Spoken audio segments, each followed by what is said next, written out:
Okay, so I've never given a call to action talk before, but that's the at least the category of presentation that this is. And but I have given sermons, ironically, and I've given lectures. So I figure that this is somewhere between those two things.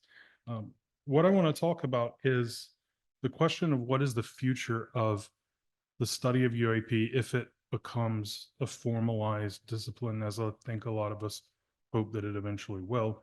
Um, and I want to give some notes of encouragement that do have practical value for how we can move forward productively. So, currently, the subject of studying UAP feels like it's perched on kind of a tightrope, and it can fall in a number of ways. Whenever I talk to people working in this field, whether it's the geneticists at Stanford or the people in the national defense industries or physicists like Kevin Knuth, who spoke earlier, I hear a recurring three anxieties about the serious study of anomalous phenomenon.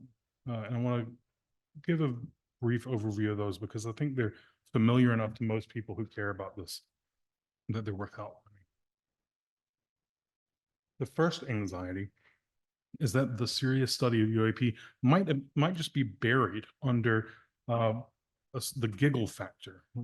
The fact that if you bring this subject up, people tend to associate it with the History Channel and crazy-haired bad hosts who don't have an education in anything substantial, uh, and that it'll just be laughed away, never to be heard from again. The second anxiety is that the serious study of UAP, even though it's being done by people with very solid credentials, will just fizzle out. That we won't produce enough interesting, substantial results quickly enough to maintain the momentum that we currently have among serious-minded people who are doing real academic work. And the third is that it'll be buried in a different way under skepticism or denialism, right? There's no question that there's some interesting phenomena here. And there's no question that historically, the attempt to take them seriously and study them seriously has been actively buried. You don't have to be a conspiracy theorist necessarily to think that that's the case. All you have to do is understand that there are institutions of knowledge that the public expects to speak about this subject if it's real, and those institutions don't necessarily have anything that they want to say about it. And that creates a set of incentives to bury it or laugh it away or dismiss it.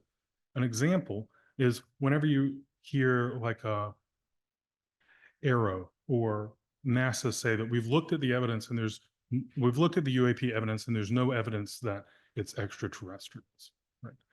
That's a kind of denialism that we can unpack and show that it's denialism, because when a set of credentialed scientists say that there's no evidence for X, they have to be operating on a prior conception of what would be evidence for X, right?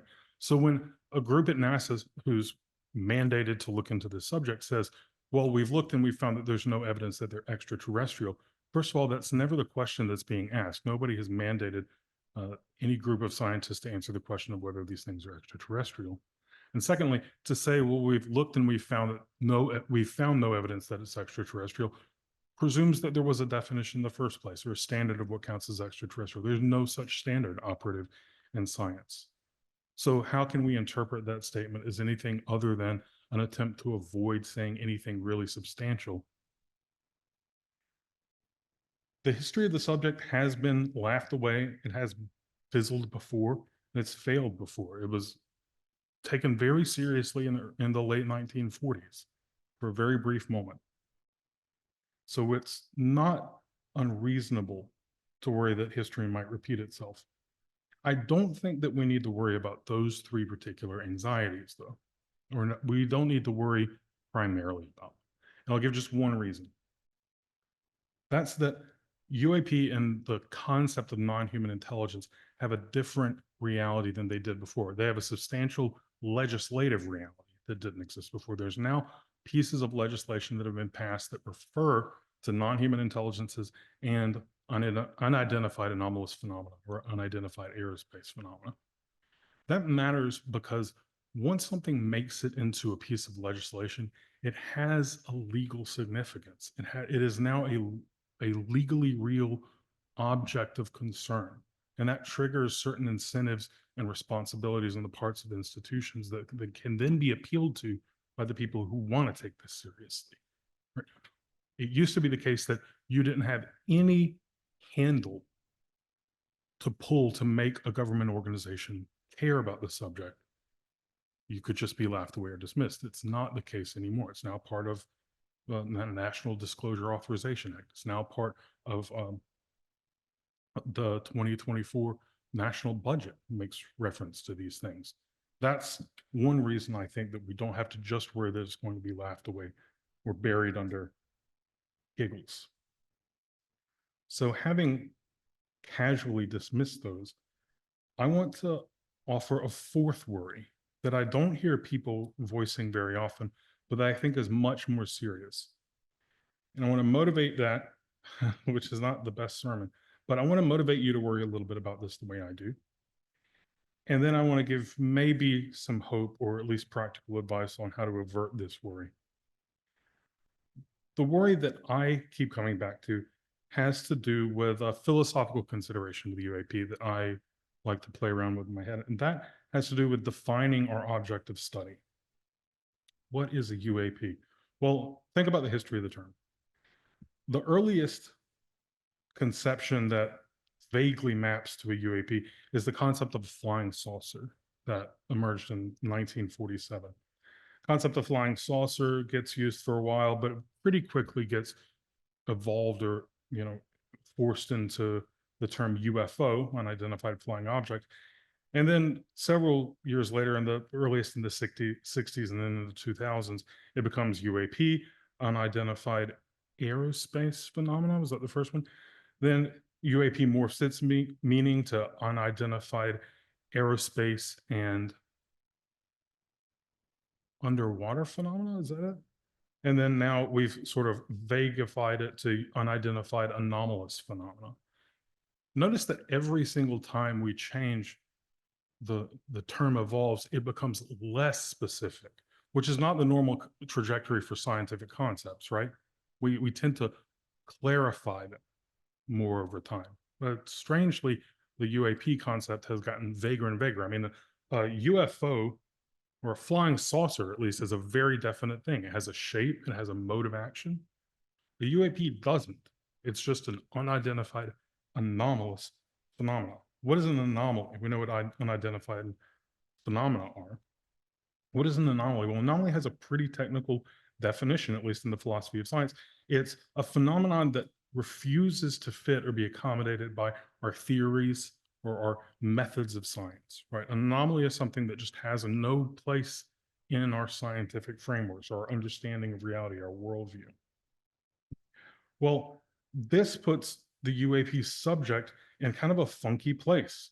If I ask a lepidopterist what they study, they can tell me exactly. A lepidopterist studies butterflies, right? They can tell me exactly what they study. They knock it out of the park every single time. It's amazing. I can show a lepidopterist a picture of anything in the world and ask them, is that the sort of thing that you study? And 100% of the time with 100% confidence, they'll say yes or no, and they all agree with each other. Right? There are little squabbles over whether moths and butterflies really should be considered like distinct subcategories. There's a few squabbles over whether lepidoptery should be the name of the discipline or lepidopterology, right? But those are pretty trivial when it comes to the general question of the science that they're doing. The people who study UAP aren't even close to this. If I ask a person who seriously studies UAP what it is they study, I've never heard a consistent definition from any of them. If you just take the term unidentified anomalous phenomena, it would sound like we study anything that doesn't fit into our scientific theories of the world, for which there's decent evidence. But there's lots and lots of things for which there's decent evidence that don't fit into our scientific theories. The evidence for remote viewing in ESP is statistically extremely impressive. I mean, don't take my word for it. The head or the president of the American Statistical Association, Jessica Utz, looked at all of the reports of the Stanford Research Institute and all of their data and said statistically, it's very valid that they're concluding that there's some phenomenon here. It turns out that remote viewing isn't reliable enough to use it as an espionage technique, which is why the CIA stops funding it. But the question of whether it's statistically significant or not is fairly well settled. UAP scientists don't study remote viewing. Why? It's an anomaly. UAP scientists don't study cryptozoology. Those are anomalies, right? They don't study rock patina, desert patina. This is a kind of covering that emerges on the surfaces of some rocks in the desert. It has a structure. The structure looks organic, but we can't figure out where it comes from or what's making it. There's no bacteria that we know of that makes it. It's an anomaly, but it's not studied by UAP science, right? That's obvious. The world is full of anomalous stuff that doesn't fit our worldview. Some of it's creepy. Fatima, for instance, if you look at, I think it was 1913, Fatima, 70,000 people saw the sun dance in the sky. There's no question that something utterly bizarre happened in Fatima. That's an anomaly. Rock patina is an anomaly. Which of these anomalies does UAP science study? Of that entire gradient? That's a pretty valid question. If we looked at the gradient of interesting biological creatures in the world and asked a lepidopterist which one they study, and they said, I don't know, we would think, well, I'm not sure you even know what you're doing, right? We're sort of in that position. Well, there is kind of an obvious answer. The obvious answer is, well, there's two versions of it. One is just that we should study the thing that most closely match our cultural conception of a UFO, right? The discs in the sky, the things that move around with weird propulsion systems. Kevin Knuth earlier talks about this. He loves studying those things. He says he's interested in the UFOs, the objects. He must find the craft. There's pretty clear evidence that there are some objects that operate on some mysterious form of propulsion and that they're not engineered by humans, right? Because if they were engineered by humans, whoever engineered them would have taken over the world by, no, if they were engineered by China, China wouldn't have to compete with us. If they were engineered by Russia, Russia would have already taken over Ukraine. If they were engineered by America, the whole world would be America. Right? So that's not, I think, an open question when you just look at the evidence.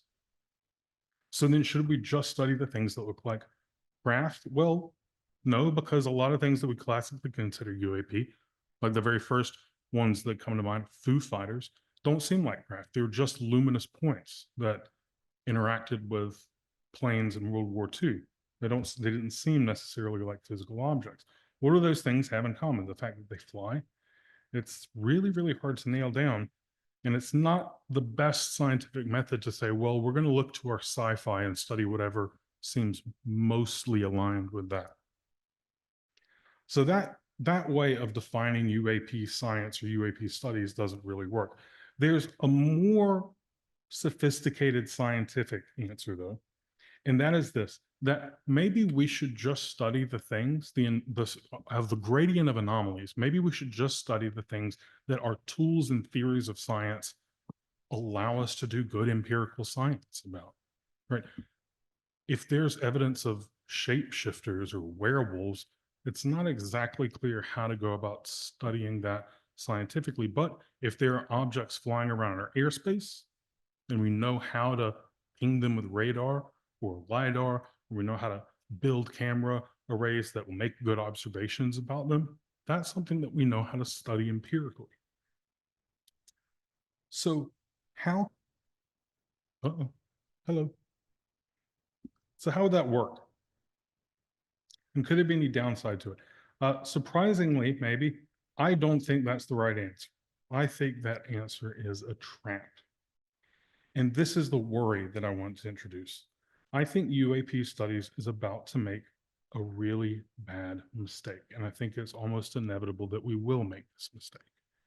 The mistake is that we will survey the gradient of weird stuff out in the world that there's reasonable evidence for, and that will select a subset of that to study and call it UAP science. And the subset that we select will just be the things that we know how to do empirical research about using our current tools and theories. Why would that be a mistake?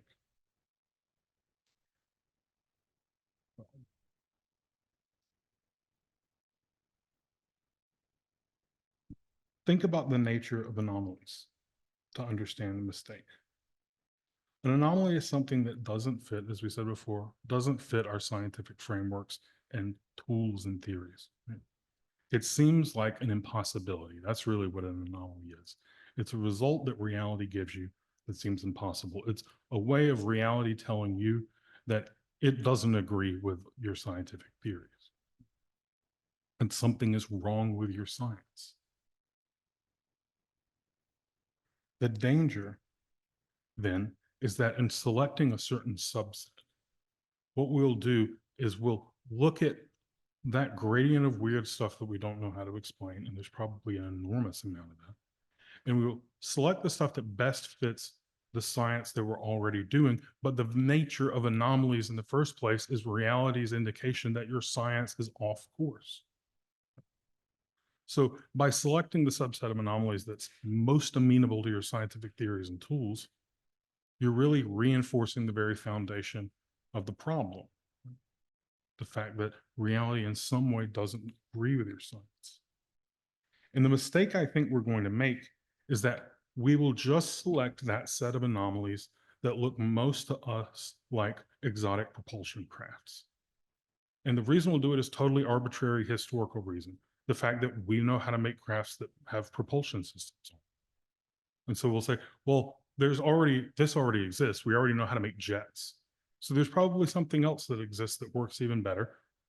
Those are the anomalies that we'll give some consideration to, and we'll study them using the tools that we have. It's like picking the low-hanging fruit from the orchard of the anomalies, right? I think of this as a kind of techno myth of the anomalous. The idea that there are some strange things out there, but really what they are is just technology that we don't fully understand yet, right? Everybody in UAP science is really fond of quoting the Arthur C. Clarke dictum that any sufficiently advanced technology is indistinguishable from magic. And that sort of reinforces this techno myth that everything that we see that seems impossible is really just a technology that we don't get yet. It's at least possible, though, that part of the problem with understanding reality is the fact that we are rooted in a materialist framework that construes everything as just technology, just as a mechanical system. That might be wrong. It's not necessarily wrong. Maybe everything is just mechanics all the way down, but maybe it's not.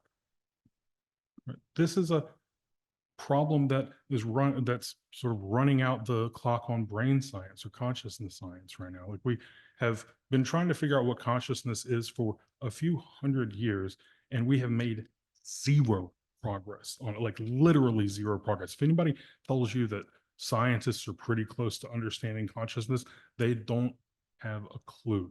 We have no idea how a inert physical system can think or feel or choose. We don't even know what a theory would be like that would explain how physical systems can think or feel or choose. It might be that our general framework, our most fundamental assumptions that make up what we call science, are themselves flawed.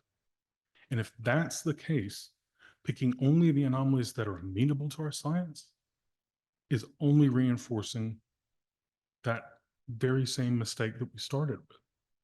So I think the mistake that UAP science is going to make is that it's going to pick out only the things that look like mechanical craft that we don't yet understand.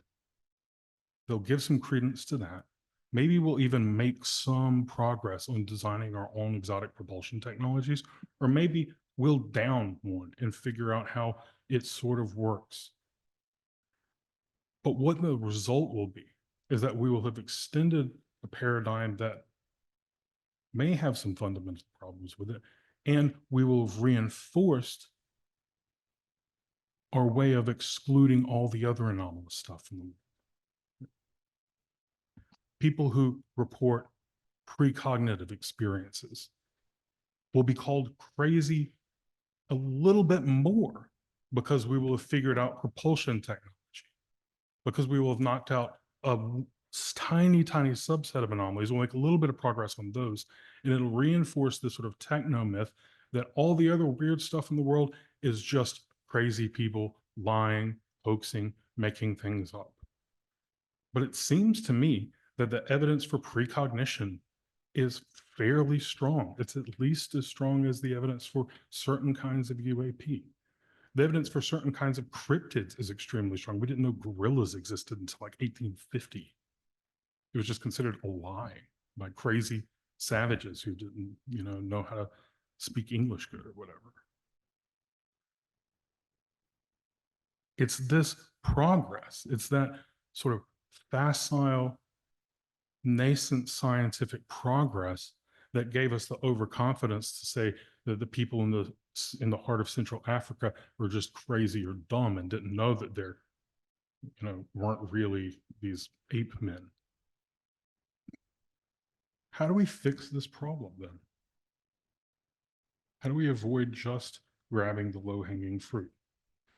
A little bit of UAP history is helpful here because it helps us understand where the techno myth came from, or at least where the techno myth in regards to UAP subject came from. We probably already know that in 1947, a pilot named Kenneth Arnold saw several objects flying over Mount Rainier when he was looking for a crashed plane because there was some reward for the plane, I think. Kenneth Arnold sees the objects and reports after he lands that he had seen saucers flying over Mount Rainier. That gets into the newspaper. He does a few interviews. He goes on, not Walter Cronkite, but he goes on the news and gives a few interviews. And this creates the flying saucer craze of the late 1940s and early 1950s. That's the story that, if you read the Wikipedia article, you will see presented. Just a few weeks later, something crashes outside of Roswell. It's not obvious what it is, but it's called a weather balloon. Well, it's called a flying saucer initially by the Army. Then it's called a weather balloon. And then much later, it's called a balloon for Project Mogul that was supposed to carry a listening device that was trying to detect Soviet nuclear weapons tests. But the ignorant farmers who lived in the community and the apparently ignorant colonel who ran the Air Force or the Army base mistook it for a crashed flying saucer and sent out the news report that it was a flying saucer, which had to be corrected. Right. This set off a wave of UFO sightings. The CIA now claims that the majority of those sightings through the 1960s were actually the U-2 spy plane. That's the techno myth that explains the history of UAPs in America and why this phenomenon even emerged. If you look into the details of the story, though, the myth sort of falls apart. For instance, Kenneth Arnold didn't say that he saw saucers. What he said is that he saw objects that moved in the way that saucers move if you skip them over water. They weren't saucer shaped. They're actually crescent shaped and they had a point in the middle. Later, after he's done the initial interviews, he gets artists to render the objects. And in subsequent interviews, he reveals that he thinks they were actually organic beings that he saw flying. What happened is when he landed his plane and started talking to reporters, the reporters communicated the headlines through a teletype system that was in existence then, where everything was in shorthand, right? And so the reporter that he initially talked to said that he had seen saucers flying, but Kenneth Arnold never described them as saucers. That's where the term flying saucer initially comes from. Their movement, not their shape. If you look at the 1947 crash in Roswell, whatever crashed out there was lied about initially. They said that it was a weather balloon. The Army, well, it's now the Air Force. The Army now says that it was not a weather balloon, it was a Project Mogul balloon, that they had initially lied about. So there's no question that the initial explanation, after calling it a saucer, that the initial explanation was a lie. Everybody agrees on that. Why Project Mogul was flying balloons near the most important air base in the world. Most people don't think about the fact that the Air Force base there was the only place that had a winged nuclear bomber squad in the world. It was the most sensitive secret on the planet. Why Project Mogul would have been flying experimental balloons near a place that had the planes that were going to drop nuclear weapons, the only planes in the world, is beyond me. It doesn't seem likely, but it's a convenient explanation. Right? The CIA's explanation for the U-2 spy plane causing the flap of sightings through the 1950s and 60s is really strange, because they say it's responsible for more than 50% of those sightings. Well, if you just ask the question of how the U-2 spy plane apparently caused a continent-spanning flap of UAP sightings among civilians who were casual observers while never being spotted by the Soviets once. It's kind of strange. If you look at the flight patterns of the U-2 spy plane, they don't coincide with any 50% of the sightings in America. You look at the height the U-2 spy plane flew at, it's impossible that people were observing their naked eye. It takes off really steeply, only at bases that aren't near populated areas, and so on. This sort of techno myth was created not because it's true. It was created not because there's a huge conspiracy being orchestrated by the government. It was created out of convenience. I think there was something going on that the people who had to make some statement about it weren't particularly comfortable talking about, didn't know what to say about it, and they just gave the most convenient dismissal for it. It's just technology that we don't understand in every case.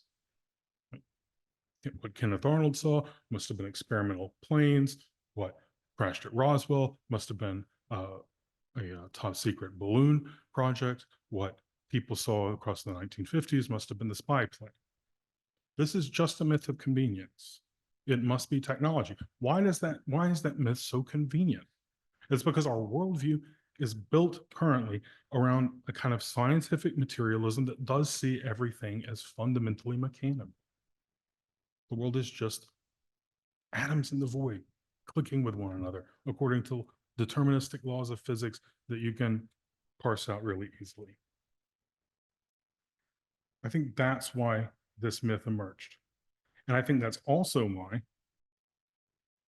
it's formed the basis for the way that we're going to make this mistake. UAP science is going to select only those anomalies that fit that techno myth. That whatever's anomalous out there is just some sort of technology that we don't understand, and we just need to investigate it using the physics that we already know. What that's going to do is it's going to sideline every other weird thing in the world, including all of the UAP reports that involve levitation or precognition or telepathy or abduction. All of those are going to get sidelined because they're not explicable in terms of exotic propulsion physics. If you're interested in the levitation thing, also, there's a great book by Carlos Yeri, who teaches right here at Yale, called They Flew, where he looks at this very phenomenon in history. That there's excellent documentation apparently for people who have levitated in religious contexts. Right? There's no place for that on the idea that UAP are just weird propulsion systems flown by aliens from another planet. That doesn't jive. So the mistake we're going to make is to establish UAP science as its own discipline, but we're going to establish it on the very foundation of the myth that was selected in order to dismiss the very things that we want to study. The sort of techno-exotic propulsion myth was adopted as a way of dismissing UAP reports in the beginning. It wasn't adopted by the people who were reporting it. People who are reporting these things report all sorts of weird stuff. They don't say it's just a machine in the sky. I mean, that's their theory. That's not the general rule for UAP reports.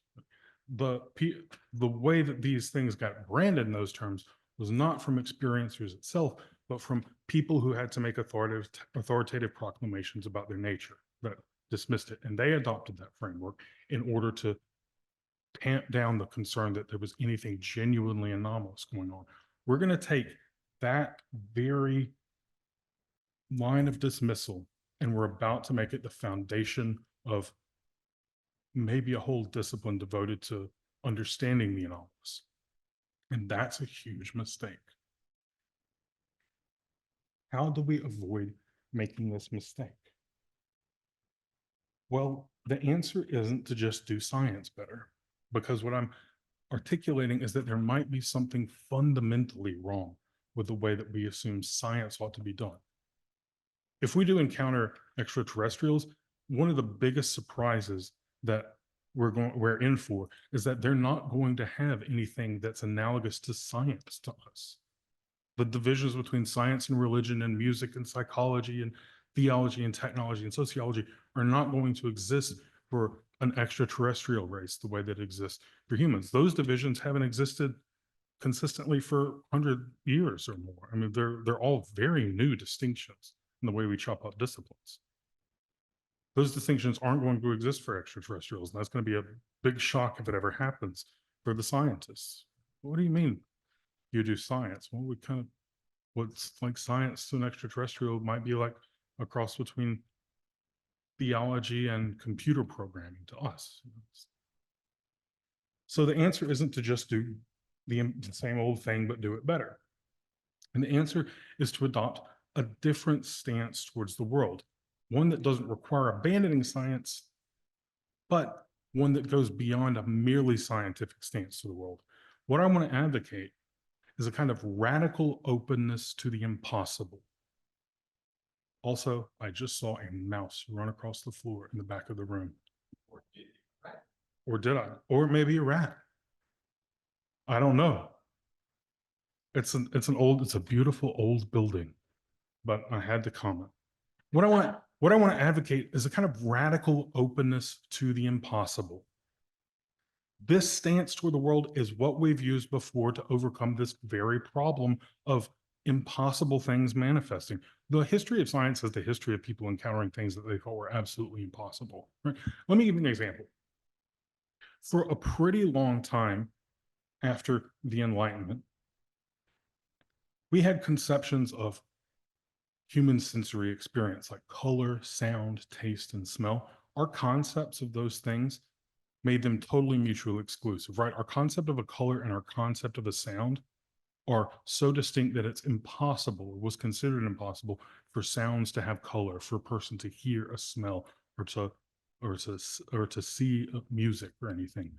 So for a long time, if a person came to a doctor or a psychologist, if those even existed at the time, and said, you know, I can see music or I can hear colors, they had to be either considered insane or not, they had to be considered not understanding the meanings of the very terms that they were using. It's just not possible that a color could have a sound to it. In the late 1800s, a handful of doctors who were largely affiliated with the spiritualist movement, trying to contact the dead and do seances, found themselves open enough to the impossibilities of the world that they said, okay, to a few people, I believe that you can hear colors and that you can see sounds. And their investigation of that phenomena accumulated enough people who reported their experiences that it had to be taken seriously. And that forced us to adopt a totally different approach to the study of sensation and consciousness, one that's unlocked a lot of really profound facts about the brain. Everybody is synesthetic to some degree. What you perceive, we wonder if like you and I see the same green. You probably hear some of what I consider green. Like your sight and my sight probably aren't the same. That's how brains develop. That's a profoundly interesting truth. Colors can be heard. We know that now. The only reason that we can know that about the brain is because a small group of people were willing to hear something that sounded literally impossible and say, okay, I will do my best to try to conceive of this as a reality and try to consider what it might mean and try to consider how I might understand it better and integrate it with what I think I already know. If they had said our current conception of reality and our current way of doing science just needs to be extended, synesthesia would have never been considered real. We would never know about the extent of neuroplasticity and color perception that we know now. It required a kind of radical openness. In the same way that the double slit experiment required us to be radically open to the possibility that our machines weren't just broken. I mean, there are profound scientific discoveries that we have not made because we've just chalked it up to machine error or sensors being broken or bad data, because it just is impossible that that would be the case. Well, the science is the history of people having to grapple with the reality, saying, I'm sorry, your models just aren't, I'm not on your side. The reality is not on our side all the time. And it's not a scientific stance. It's a sort of meta-scientific or ascientific stance of radical openness to impossibility that allowed us to extend science in the ways that we successfully have. So I'm not advocating to be anti-scientific, but I'm advocating a stance to the world that goes beyond science. How you do that requires doing things that are more than just scientific activity, right? The way you take this stance is going to involve things that scientists might sneer at, like meditation, or dream analysis, reading depth psychology. Those sorts of things are not in conflict with how we do science, but they lie sort of outside of the bounds of what we consider science and extend our openness to the world in a way that allow us to do science better in a more capacious, broad-minded way. That is the only way that the UAP field is going to avoid the mistake of adopting the cover story that was initially designed to dispel these phenomena as the basis for its new discipline. So I'm really hopeful that the study of UAP becomes a discipline and we can make some progress on figuring out the nature of these really funky, weird things that go on in reality. There's a lot of them. But if we make progress by adopting the most palatable conception of anomalies that are real, that is just exotic propulsion mechanisms or just versions of physics that are slightly adjacent to what we already understand, it'll be kind of a Pyrrhic victory. We'll win a little bit of understanding of the world, but by making it much, much harder to understand all of the other more strange and more profoundly interesting things that are real. Thank you.